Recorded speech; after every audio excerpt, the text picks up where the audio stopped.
God is saying to someone that you are so close to reaching your blessing and finally reaching your breakthrough. But you need to stay focused on God.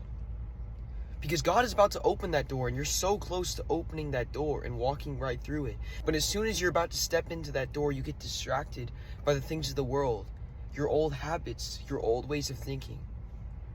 Look, every single time you get close, the devil starts to attack you with the same lies that he did before, to try and get you to start thinking the same way, because he's scared that you're going to walk through that door and finally receive your blessing, and finally become the soldier for Christ that you were meant to be, and finally start doing God's will and fulfilling your purpose.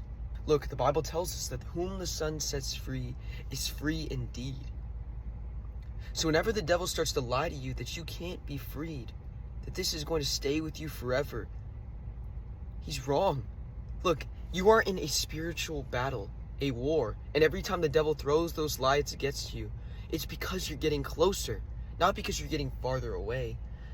The devil wants you to think that because you are having these thoughts that you are losing the battle, but that's not the case. We're always going to have temptations, but it's what we choose, it's how we choose to respond to them, which is what makes us winning the battle.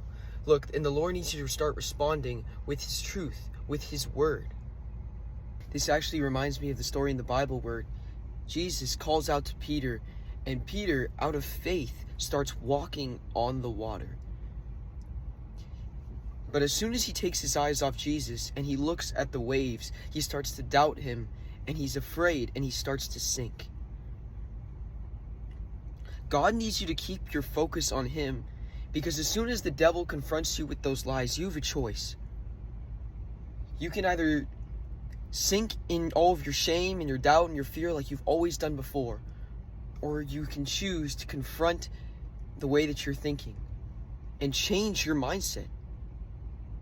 And it's going to be painful, it's going to be difficult, but you can choose to change your mindset to trust in the Lord despite the storm.